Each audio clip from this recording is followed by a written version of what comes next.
Dear students, ये काफ़ी दिनों के बाद मैं क्लास आपकी शुरू कर रहा हूँ। इसके आगे क्लासेस कंटिन्यू रहेंगी, बस थर्सडे ऑफ रहेगी, बाकी सभी दिन क्लासेस मिलेंगे आपको।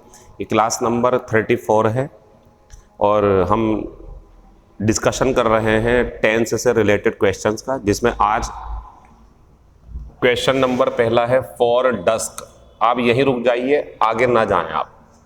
डस्क होती है हमारी सायंकाल,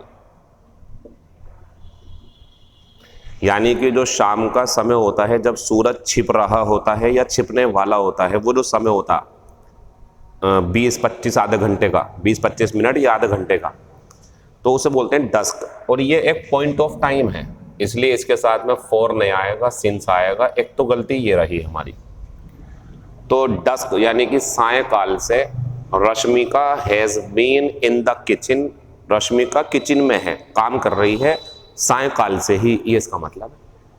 क्वेश्चन नंबर दूसरा, शी आस्क्ड मी, कोई गलती नहीं इसमें, उसने मुझसे पूछा। इफ क्या, यहां पे इसका मतलब क्या है? जब यहां पूछना होता है तो इफ का मतलब क्या होता है? तो उसने मुझसे पूछा क्या आए, बढ़िया। लेकिन ये जो हैव है, बाहर की घटना पास्ट इंडेफिनिट में है, तो अंदर की जो बात पूछी है वो अब थोड़ी पूछ रहा, वो तो पूछ ली उसने, तो ये पास्ट परफेक्ट में होनी चाहिए, यहां होगा हैड।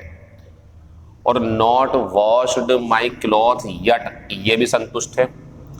यट वाला जो क्लोज होता है हमारा, वो बनता प्रेजेंट परफेक्ट निगेटिव में। ये बेसिक कॉन्सेप्ट है, लेकिन जब माहौल पास्ट का होता है तो आपको पास्ट में जाना पड़ता है, तो ये पास्ट में लगाए हम।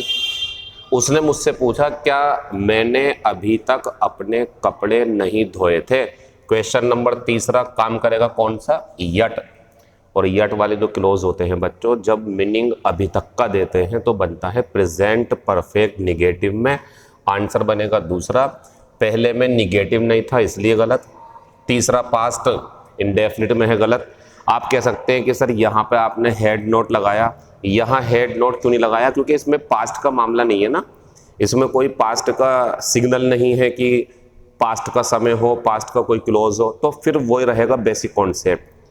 Haven't they reached the station yet, क्या वो अभी तक स्टेशन नहीं पहुंचे, ये इसका मतलब है। दूसरा आंसर है, सिग्नल ये था हमारे पास में यट।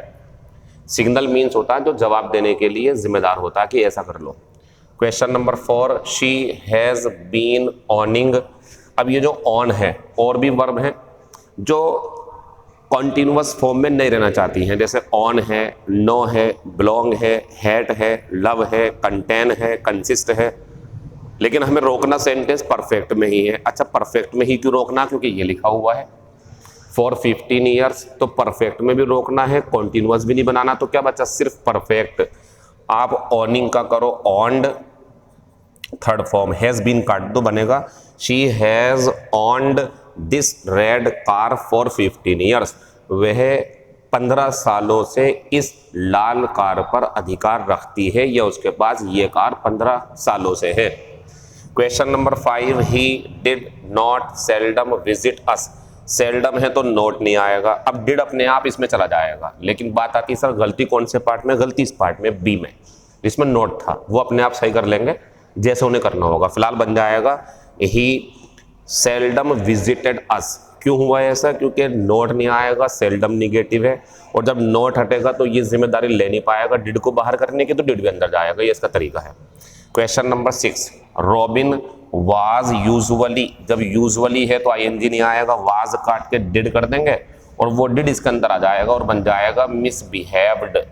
ये बनना है। क्यों? क्योंकि आईएनजी नहीं बनती, ये हमारे परमानेंट एक्शन शो करता है।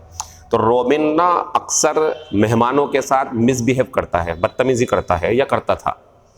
सिंस वैन सही है, हैव यू बीन, लेकिन ये वर्ब मना कर रही है कि मुझ में आईएनजी नहीं लगा सकते आप। बीन काटो, नोइंग का कर दो आप नॉन। अब हमारा सेंटेंस बढ़िया हो गया। तुम अपने दोस्त टॉम को, जिसका नाम टॉम है, तुम अपने दोस्त टॉम को कब से जानते हो, ये इसका मतलब है हमारा। क्वेश्चन ग्रामर के खत्म हो गए, कल भी क्लास रहेगी हमारी, लेकिन अभी वर्ड पावर और एक क्वेश्चन ड्रॉप करेंगे हम आपके लिए, जिसे आप एंजॉय करेंगे, आंसर देंगे। मेक ए मिंट, बच्चों मिंट जो होती है ना, टकसाल होती है जहां पर सिक्के ढाले जाते हैं। अब जो कोई मिंट ही लगा ले तो ऐसा नहीं लग रहा आपको बहुत सारा पैसा होगा उसके पास में, इसका मतलब यही है। मेक ए मिंट मीन्स बहुत सारा धन दौलत कमाना। फिर आते हैं ऑफ हैंड, और डबल एफ ऑफ, मतलब जो हाथों का इस्तेमाल ना करता हो, बैठा रहा हो, मीन्स बिना पूर्व तैयारी के, पहले जिसने काम ना किया हो, तो ये हो गया विदाउट प्रिपरेशन। और अगर यहीं पे कर देता मैं अभी ओल्ड हैंड, आप बताओ क्या होगा? सही आंसर हो सकता है उस बच्चे का जो कहना चाह रहा हो कि सर अब इसका मतलब है अनुभवी, पास्ट मास्टर, जो एक सिनोनियम और होता है इसका। फिलहाल वो था हमारा बिना तैयारी के या बिना अनुभव के, और ये है अनुभव के या तैयारी के साथ में। टेक एक्सेप्शन, इसका मतलब होता है आपत्ति जताना, ऑब्जेक्शन उठाना, इसका सिनोनियम बनेगा ऑब्जेक्ट या डिसअप्रूव। खत्म हो गया। एक क्वेश्चन जो आपके लिए ड्रॉप करूंगा मैं, वो ये रहा बोर्ड पे, आप इसे एंजॉय करें और आंसर दें इसका कि क्या आएगा।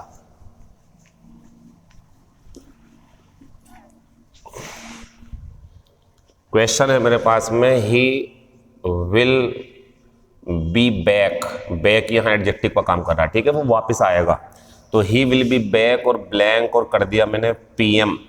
ऑप्शन पहला फॉर, ऑप्शन दूसरा सिंस, ऑप्शन तीसरा बाई, ऑप्शन चौथा ऑन। आंसर आपको देना है यूट्यूब के मैसेज में, मतलब वही कमेंट करके, फिर मैं आपको रिप्लाई करूंगा कि होना क्या है। ऑप्शन है he will be back, for, since, by और ऑन। देखते हैं किसका आंसर सही जाएंगे, बाकी बातें कर लूंगी। Thank you, all the best.